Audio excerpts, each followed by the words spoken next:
Indigenous Australians have a continuing history of disadvantage in relation to employment, which dates back over 2 centuries.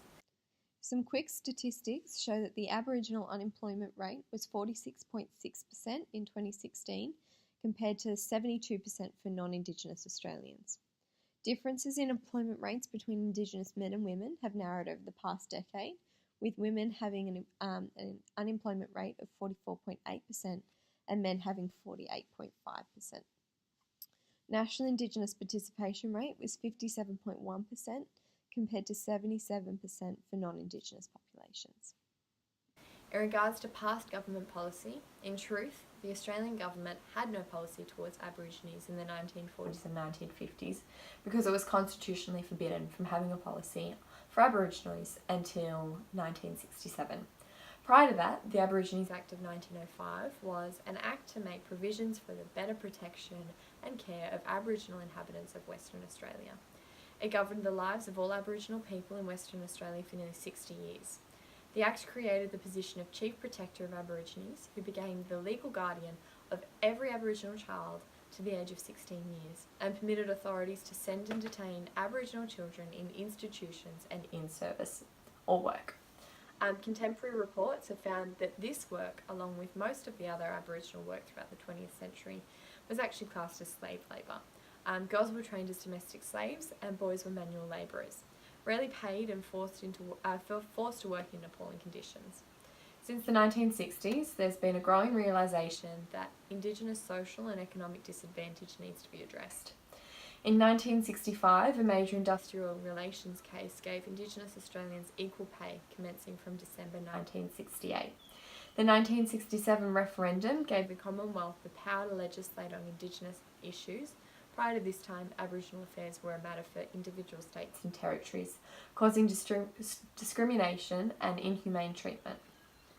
Efforts to address the issues arising from the inequities under which Indigenous people had suffered up to that time have been made since the early 1970s. However, the focus of this work has not been on why the disadvantage continues to exist and in some ways get worse. Aboriginal people have much lower employment rates than other Australians due to factors including education, training and skill levels, poorer health, limited market opportunities, discrimination and lower levels of job retention. 63% of Aboriginal Australians say that inadequate training and qualifications are a barrier to gaining employment, while 47% say that they don't have a good understanding of the rules of the workplace. New South Wales Aboriginal Affairs Minister Victor Dominello said that what is needed is a greater engagement with the Aboriginal community, improving and sustaining career development pathways through connected programs from school through to employment, leveraging opportunities in growth industries and regions, and strengthening relationships with private and non-private government sectors to link Aboriginal people with more employment and business opportunities. The underlying crux of the issue is that some Aboriginal people lack the basics of what you need to go to work. If they haven't had inadequate house or shelter, they can't sit down and learn. And without education, they can't get a high-paying job. This cycle has continued for generations, and it really is time to put this discrimination to the end. Before we continue, let's play a short little game of cause and effect. To start, you just need a ball. Once you have the ball, you need to say the effect of the previous outcome said by the last person. I'll throw the ball in to start, and I'll have a starting point when I throw it in as well. And we'll start a new round once we actually get to the effect of unemployment. So try and think deeply about this so that we don't end up at unemployment too quickly. Let's give it a go. Okay, so the first idea that we're going to start off with is overcrowding. Think how overcrowding is going to work in a cyclic structure to get back to unemployment. And ready, go. So I think if you have overcrowding, lots of people in a confined area, you're going to have, easier ways for diseases to spread. And so that's going to, maybe increase, people just getting sick and low health rates, potentially. Yeah. I want to call it, Liz.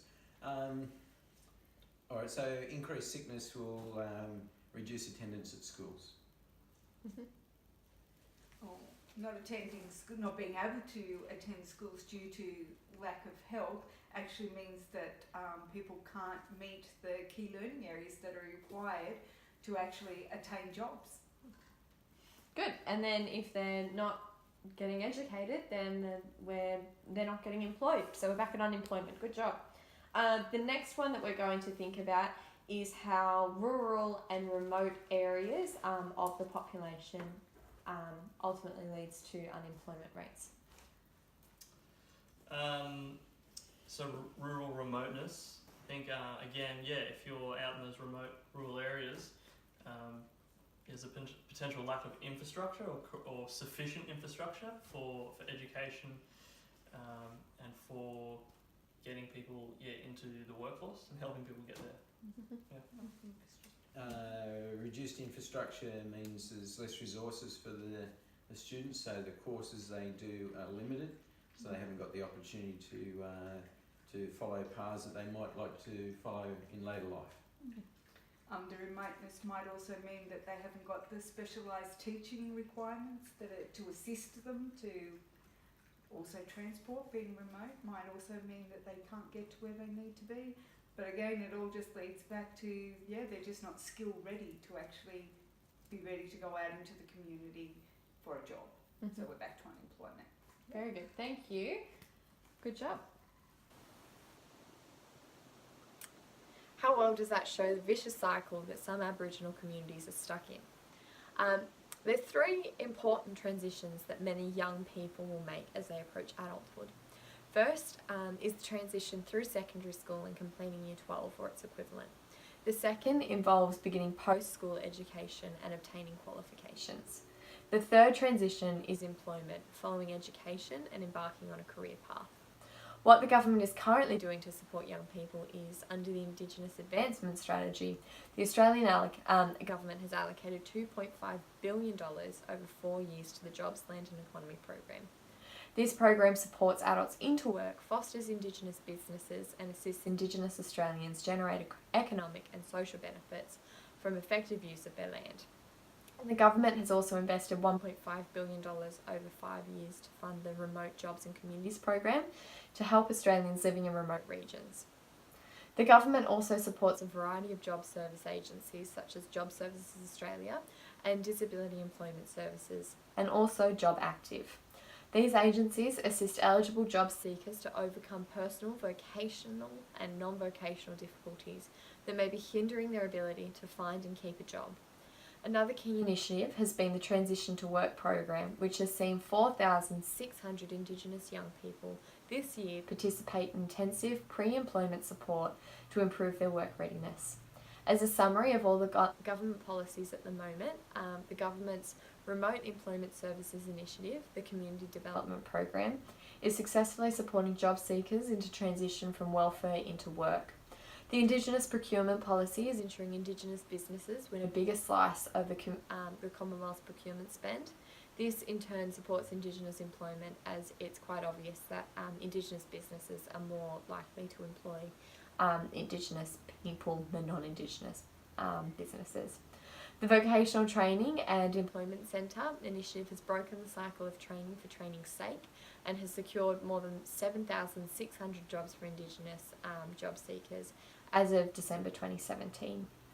The government has also announced a $55.7 million Closing the Gap Employment Services package in the 2017-18 budget.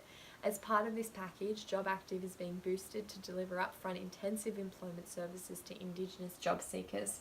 The Australian government is drawing on a regional network to strengthen its partnership with Aboriginal people and stakeholders to develop and implement tailored and innovative solutions to the employment challenges facing Indigenous Australians today.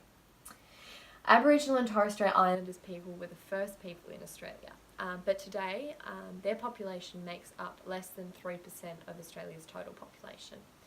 In Australia's system of democracy, that can make it hard for them to have their voice heard in elections and in Parliament.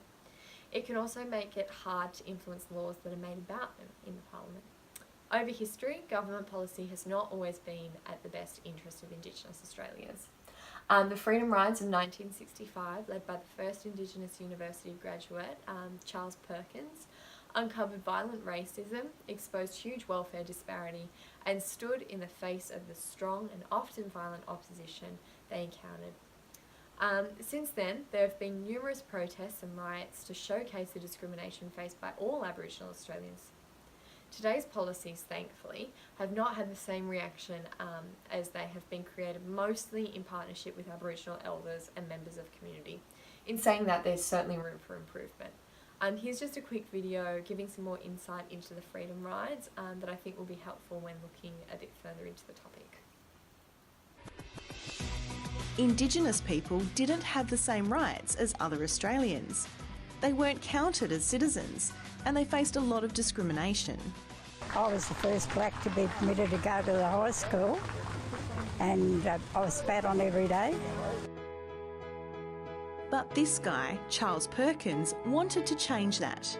What are the most important aspects to you? Well, I think He was the first Aboriginal person to graduate from uni. He was also a big fan of American civil rights activist Martin Luther King. I have a dream. So, inspired by events King championed in the US, Charles organised a campaign he hoped would help. At midnight on the 12th of February 1965, Charles invited a big group of students to set off with him on a bus trip across country New South Wales to find out how Aboriginal people were actually being treated. It became known as the Freedom Ride. For 2 weeks, they travelled to outback towns and found Aboriginal people living in poor conditions. They were also being treated really badly.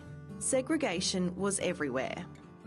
For example, Aboriginal people could only swim at local pools when other people weren't there.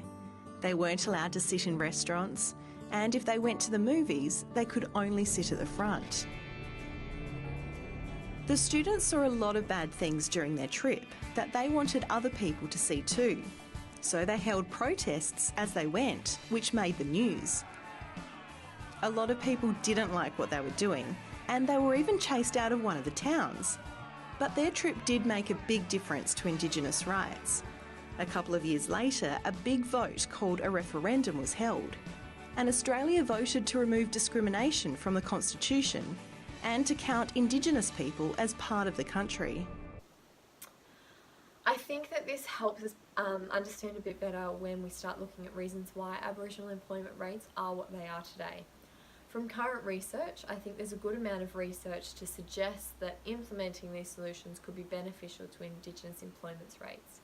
Increasing the skill levels of Indigenous Australians via formal education and training, pre-employment assessment and customised training in order to get Indigenous job seekers employment ready, recruitment and workplace policies that facilitate an Indigenous-friendly working environment that ensures Indigenous people have an equal opportunity to win jobs, for example, providing cultural leave, cross-cultural training for employers, and it's also clear that that it's not just the employment opportunities are going to be enough. Providing Indigenous Australians support when transitioning from the workforce, when transitioning into the workforce, is vital to sustain retention rates. Some solutions suggested for retention includes ongoing mentoring and support, flexible work arrangements to allow Indigenous employees to meet their work, family and other community obligations, support for families of Indigenous employees, dealing with racism in the workplace through initiatives that address the broader workplace culture. The truth is that there are plenty of jobs in Australia. In fact, the biggest challenge for Australia isn't the shortage of jobs, but the shortage of skills and labour. And it's not just the case in rural and remote Indigenous communities. It's even the case in some of our largest industries and our bigger cities. The Commonwealth Department of Employment publishes a list of skilled occupations for which there are shortages or other recruitment difficulties. The most recent data shows 25 occupations which have skills shortage. That's where employees can't fill in vacancies or can't meet significant specialised skill needs. Shortages are across a wide range of occupations, including bricklayers, hairdressers, glazers, locksmiths, panel beaters, arborists, chefs, and even pastry makers. A further 12 occupations have recruitment difficulties or regional shortages. We're going to take some time now to discuss how, with these job shortages in mind, Aboriginal Australians could gain skills in these areas to gain future employment. So, given the tutorial that you've just been witnessing, can you think of some solutions or some ideas to help transition Aboriginal people into the workforce? Yeah, good question. I think one idea would be starting sort of more of a grassroots approach where getting a more Aboriginal-based curriculum or syllabus in schools could be one idea. Potentially having, I don't know if it's able to have Aboriginal principals or teachers, and so rather than sort of finding yourself stuck with trying to get Aboriginals from school to work, actually helping them while they're already in school, I think is more like community leaders within the school system to start. And tailoring the syllabus to meet their needs. Like, I think maths and English are still important subjects, but some of those other subjects that they might not be engaged in, you can more cultural based, and making it a bit more relevant for TAFE, introduction to TAFE, so they can gain some skills. So, but what while they're at high school, specifically, like what? Well, trades. They can do. You know, if they're interested in trades, get them starting to go to more trades or whatever. You know, you can develop a syllabus, ask the children what they're interested in, and provide the learning for what their interests are. If the kids are engaged and interested in the subjects, they're more likely to attend the school. And sending specific teachers to those rural and remote areas with those specific skills to help equip those community liaison officers. That sounds great. Thanks everyone for your participation. Okay, thanks for participating in that. Moving on, I think education has often been cited as one of the most critical factors in influencing a variety of quality of life standards across most Western countries, and has become widely recognised as a pivotal point of intervention for righting the inequities suffered by people from traditionally disadvantaged backgrounds. Teachers carry the expectations of us all in improving outcomes for all of our children. We've heard many stories from older people about how they were never encouraged in school, how they were never expected to achieve anything, and often these stories border on racism. Employment data shows us clearly that if we don't get it right in education and training, the results impact heavily on employment. For instance, the unemployment rate for Indigenous persons nationally was 14% in 2017, compared to 4.2% of non-Indigenous Australians. The role of education creating improved life opportunities for all people has been recognised by many. For instance, as Ken Henry, Secretary of Treasury, said in 2008, education can help transform social and economic opportunities, with particularly strong gains for those from disadvantaged backgrounds. Education is a key enabler to address disadvantage. There is a renewed focus on addressing Indigenous disadvantage as results of recent policy commitments made by the governments, states and territories. The role of educators has never been more important in this current climate. By adhering to key principles of partnership, honesty, ownership and being evidence-based, our educators will make important contributions towards improved educational outcomes that may be sustainable in the long term. With inclusive teaching strategies becoming increasingly apparent within Australia's education system, it's hoped that this will have a positive impact on the engagement of Indigenous students to the education system. As a multicultural country, the future of Indigenous students are tied to the future of all Australians and their acceptance of the importance of Indigenous cultures.